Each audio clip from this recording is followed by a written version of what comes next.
E aí, galerinha, tudo bom? Então, dando continuidade, não é, ao que a gente já vinha trabalhando na primeira aula, onde nós identificamos todo o processo de representação espacial, de a importância, a evolução das técnicas de representação espacial, a gente traz agora, né, uma análise mais pormenorizada dentro de como essa ciência cartográfica ela vem evoluindo de acordo com a implementação de novas tecnologias. É sempre importante a gente ressaltar isso, de que as novas tecnologias elas vão influenciar do desenvolvimento técnico das ciências e a cartografia não ficou de fora. Essa inserção dentro das novas tecnologias faz da cartografia um instrumento não apenas para a análise territorial, a análise socioespacial, mas um instrumento para auxiliar no dia a dia das pessoas. Então, qualquer pessoa hoje utiliza do instrumento da cartografia a partir dessa ciência, dessa técnica cartográfica inserida dentro das novas tecnologias presentes no nosso dia a dia. A partir daí, cabe a gente identificar alguns elementos fundamentais. Qual que é a relação entre a cartografia e a tecnologia, né? Essa relação é uma relação que vem de lá de trás, porque a própria cartografia já é um elemento tecnológico, né? Já é uma forma de tecnologia que foi evoluindo ao longo do tempo, a partir de suas representações, símbolos, signos, que foram evoluindo, podendo traduzir o que a superfície da Terra revela para a gente na sua realidade. Ela trabalha com a precisão cartográfica, né? De que forma ela se aproxima dessa precisão? A cartografia tem uma relação com a geotecnologia, ela é uma geotecnologia também, né? E com relação ao geoprocessamento, que é uma relação com os dados que estão presentes sobre a superfície e que estão relacionados a esse processo de inserção desses dados para representar uma determinada realidade, representar uma determinada realidade na superfície da Terra. O primeiro passo, mais importante, é identificar a localização geográfica. Então, conforme a gente observa aí na tela, né, vários são os instrumentos de localização geográfica. Desde os tempos mais remotos, a humanidade necessitava se localizar no espaço terrestre, como a gente viu no momento anterior. E aí foram se desenvolvendo alguns instrumentos para esse fim de localização geográfica sobre a superfície, né? E aí a gente tem a rosa dos ventos, que é um referencial de direção, né? Esse referencial de direção nos aponta alguns pontos principais que são chamados pontos cardeais, né? O norte, o sul, o leste e o oeste. Os pontos colaterais, que são as interseções entre os pontos cardeais. Então, nós temos o nordeste entre o norte e o leste, nós temos o sudeste entre o leste e o sul, nós temos o sudoeste entre o oeste e o sul, e nós temos o noroeste entre o norte e o oeste. Esses pontos colaterais também nos dão uma ideia, não é, um referencial de direcionamento. E os pontos intermediários ou subcolaterais, não é? Que são pontos de interseção entre os pontos cardeais e os pontos colaterais. Mapas foram sendo produzidos e foram sendo aperfeiçoados a partir de técnicas. Então essas técnicas, esses instrumentos, eles auxiliaram muito nesse aperfeiçoamento dos mapas. O astrolábio e a bússola, por exemplo, foram elementos imprescindíveis dentro desse processo de representação de uma realidade da superfície. Então, a gente vai ter os diferentes olhares sobre o mundo durante o tempo, né? O avanço tecnológico aperfeiçoou a cartografia, permitindo um maior conhecimento e detalhamento do espaço terrestre. As novas tecnologias da informação, como satélites, computação e telecomunicações, têm possibilitado a utilização de novas técnicas de coleta e processamento de dados do espaço geográfico. Desenvolve-se a geotecnologia, conjunto de técnicas e processos que visam estudar espaços terrestres com seus elementos naturais e ou construídos, buscando atender às necessidades de levantamento, organização e análise de dados localizados no espaço geográfico. Conforme a gente observa aí na tela, as imagens que são captadas por sensores acoplados a satélites artificiais que orbitam em torno da Terra codificada e transmitida para uma estação rastreadora na superfície, né? Então, vários são de várias formas é feita essa captação de imagens, né? Geralmente são sensores que estão orbitando, né? Seja numa distância maior, seja numa distância mais próxima, mas esses sensores captam a luz que é refletida da superfície, e ao captar a luz, elas vão nos dar informações em forma de dados. Esses dados são armazenados em estações que ficam na superfície da Terra e são processados, né? Por isso é o nome de geoprocessamento. Eles são processados para serem traduzidos em imagens, né? Essas imagens são imagens que representam a superfície da Terra. Então, a cartografia utiliza uma precisão muito maior hoje, com o auxílio dessas imagens que são captadas por sensores. Uma precisão, diria, milimétrica. As tecnologias modernas aplicadas à cartografia são o sensoriamento remoto, a aerofotogrametria, que é a fotografia aérea, ou seja, um sensor ele é acoplado a alguma aeronave, esse sensor vai fazendo um imageamento, não é, em linha da superfície da Terra, o GPS, né, que é o Sistema de Posicionamento Global, né, uma sigla em inglês, e o SIG, que é o Sistema de Informação Geográfica, que também armazena um conjunto de dados para a representação do espaço, para o imageamento desse espaço. Então, o sensoriamento remoto, inicialmente, é um conjunto de técnicas de captação e registro de imagens à distância por meio de diferentes sensores, como equipamentos fotográficos, scanners de satélites, radares ou sensores acoplados a drones. Então, é um sensoriamento, ou seja, é feito a partir de um sensor que está remoto, ele está à distância e ele faz a captação dessa imagem à distância. É uma técnica que registra a imagem da Terra por sensores existentes nos satélites artificiais, podendo ser classificados como esses sensores, né? Como sensores ativos ou sensores passivos. O sensor ativo é aquele sensor onde a radiação é emitida por fonte artificial, como satélites e radares, ou seja, o sensor emite a sua própria fonte e recebe, não é, essa resposta da emissão para seu próprio sensor. O sensor passivo é quando a radiação emitida ela é emitida por fontes naturais. A fonte natural principal para a emissão de radiação é o Sol. Então, é um sensor passivo quando recebe essa luz que é refletida da própria fonte solar. Os radares, né? Então, como a gente pode observar aí na tela, né, o radar é um dispositivo que permite detectar objetos a longas distâncias através de ondas eletromagnéticas. O desenvolvimento dos radares permitiu superar o problema relativo à necessidade de se ter um tempo claro, sem nuvens ou sobre áreas de florestas. O radar emite, não é, a onda eletromagnética e recebe a resposta dessa onda eletromagnética, fazendo assim uma leitura de dados, e esses dados vão compor um banco de dados para a formação da imagem. O radar é muito importante, por exemplo, para o controle de tráfego aéreo. Se utiliza radares para rastrear aviões no solo, como no ar, e na hora de orientar pilotos para que façam pousos e decolagens. Outras utilizações dos radares, são também para monitoramento de áreas florestais, monitoramento para incêndios, desmatamentos, entre outras atividades em áreas florestais. Por exemplo, a polícia utiliza muito com o objetivo de detectar a velocidade do automóvel, porque a onda eletromagnética sai, bate no automóvel, volta e dá a noção de velocidade.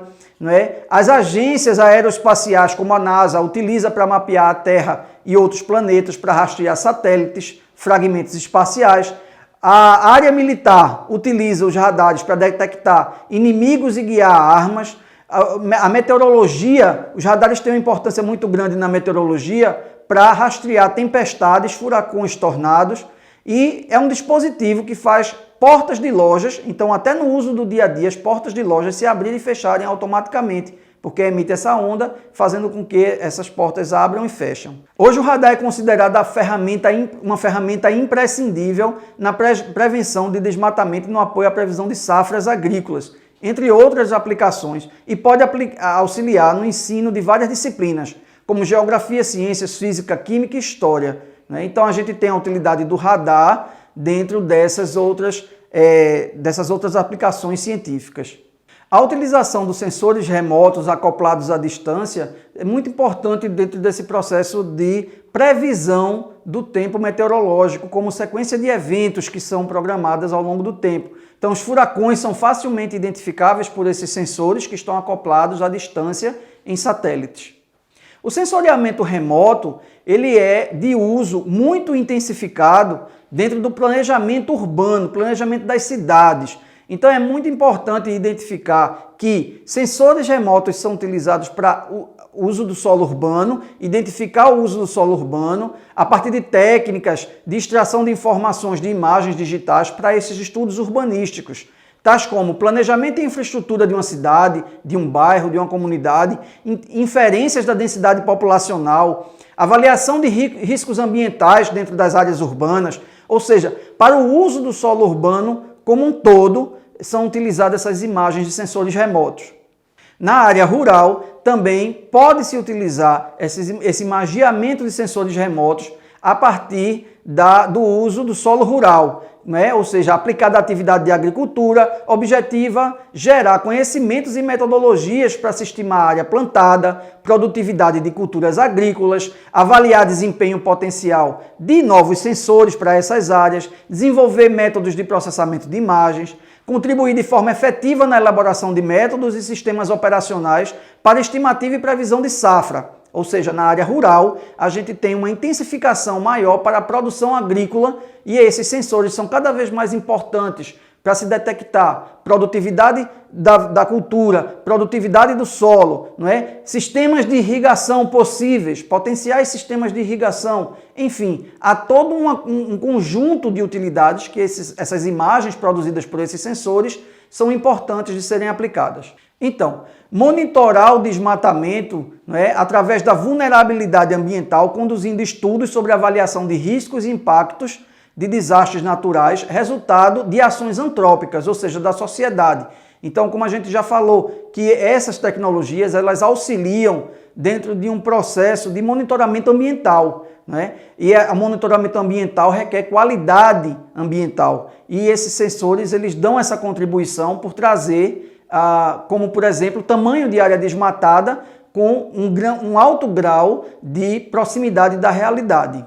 Ainda dentro desse monitoramento ambiental, né, monitoramento de incêndios e poluição de águas, entre outros, essas imagens são utilizadas. Então aqui, como a gente pode observar aí na tela, né, essa imagem é uma imagem captada pelo satélite de sensoriamento remoto da NASA, né, o satélite Água da NASA, do dia 25 de abril de 2010. Revelou a extensão da mancha de óleo presente na costa dos Estados Unidos, quase 2 vezes maior que a região metropolitana de São Paulo. Né? Então, esse monitoramento de águas, monitoramento de solos, né, para se identificar o tamanho, né, do fato ocorrido, eles são altamente sentidos aí por esses sensores e são traduzidos para que se haja uma ação de planejamento, né, uma ação de remediação dos problemas que acontecem sobre a superfície da Terra. A aerofotogrametria, que é a conhecida fotografia aérea, né, ela é uma fotografia obtida através de sensores acoplados nas aeronaves. A escala da foto aérea, bem como a área fotografada, dependem da altura da aeronave.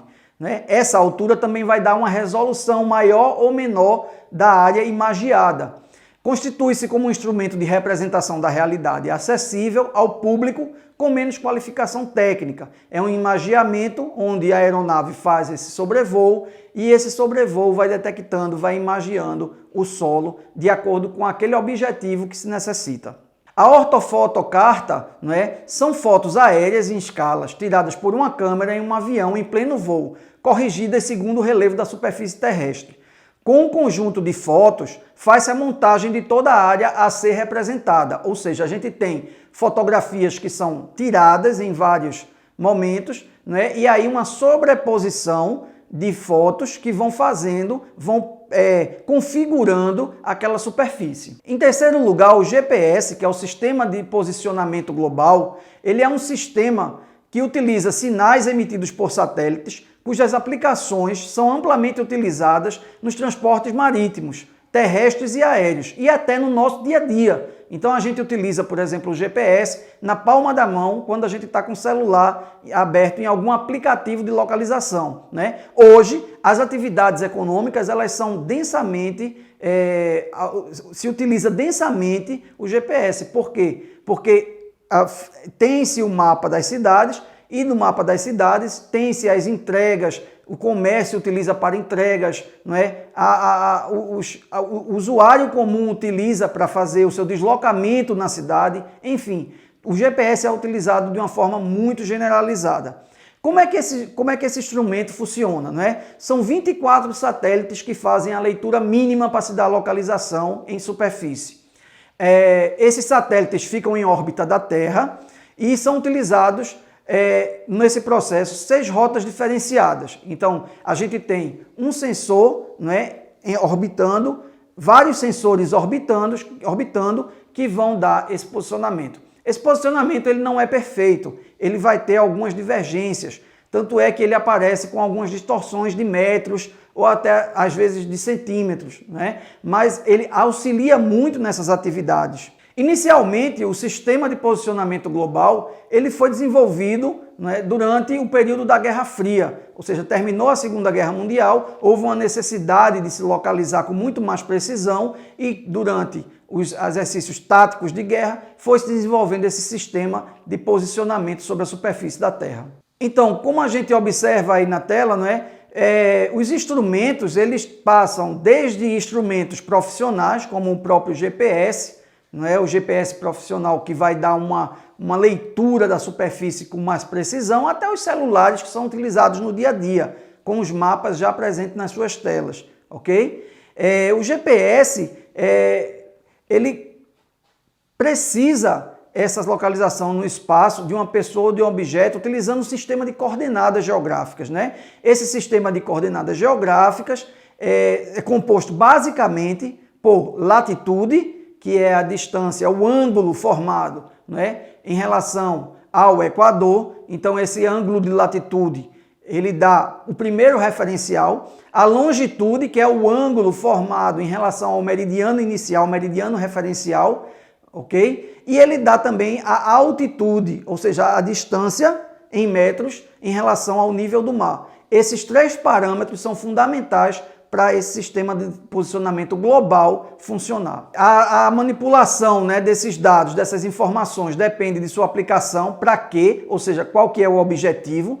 Então, se for um objetivo dentro de uma atividade na área rural, a gente tem um sistema de posicionamento específico para a área rural. Se for numa área urbana, um sistema de posicionamento específico para a área urbana e vai depender do objetivo. Isso daí produz a produção de mapas específicos, não é? Esses mapas, como por exemplo mapas rodoviários e urbanos, o GPS possui na memória os mapas cartográficos e manipula as informações demonstrando e identificando sua posição no mapa. Com base na memória de dados, porque os dados vão sendo armazenados, e outras variáveis, como velocidade, rota, sentido, posição cardinal, o sistema de posicionamento vai juntando todos esses dados e a junção de todos esses dados vai conformar e vai proporcionar esse posicionamento. Então, de que forma o GPS ele é composto, né? Ele tem 3 elementos principais. O primeiro elemento fundamental é o sensor remoto, que está lá de posicionamento, então ele precisa fazer a leitura daqueles 24 satélites, né, para dar a localização específica sobre a superfície da Terra. São satélites distribuídos em órbita, de modo que cubram toda a superfície da Terra a aproximadamente 20 mil quilômetros de altura. Em superfície, a gente tem uma rede de tratamento desses dados espalhada por todo o planeta, que faz o controle dos satélites, né? Então, satélites lá orbitando, em superfície, a rede de estação de tratamento, que vai compor o armazenamento desses dados de informações, né? E por fim, lá na ponta, o usuário que vai estar se deslocando na superfície e que vai receber o sinal do GPS e que vai estar utilizando esse armazenamento de dados para sua localização. Então, como a gente pode ver aí na figura, não é? Temos ali os satélites, geralmente satélites de diversas de diversos empreendimentos, satélites de operadoras de telefonia, satélites de televisão, enfim, satélites dos mais diversos que estão orbitando sobre a Terra, né? Em Terra, nós temos as estações de tratamento que recebem esse sinal. Esse sinal, ele vai para um banco de dados. Esse banco de dados vai ser processado, vai ser totalmente informatizado e vai se dar na ponta as condições para que o usuário possa se utilizar desse sistema de posicionamento. Então, esse sistema de posicionamento, ele tem algumas utilizações específicas, como localizar alvos a serem atingidos, né, guiar ou teleguiar mísseis, orientar a navegação aérea e marítima, identificar a variação de fertilidade de solo, controlar queimadas, demarcar fronteiras e planejar rotas e rastrear veículos. Posteriormente, a gente tem o Sistema de Informação Geográfica, o chamado SIG, né? O SIG é um conjunto de tecnologias relacionadas à informação e ao monitoramento do espaço terrestre. Resulta da utilização conjunta de mapas digitais elaborados com auxílio de GPS e de bancos de dados informatizados. Esses sistemas permitem coletar, armazenar, processar, recuperar, correlacionar e analisar diversas informações, gerando grande diversidade de mapas e gráficos para as necessidades específicas. Então, o SIG, ele traz informações de bancos de dados e são armazenados, são coletados, são armazenados e servem para um processamento posterior e serem recuperados para correlacionar e analisar diversas informações sobre o espaço geográfico, atendendo àquela necessidade específica de análise.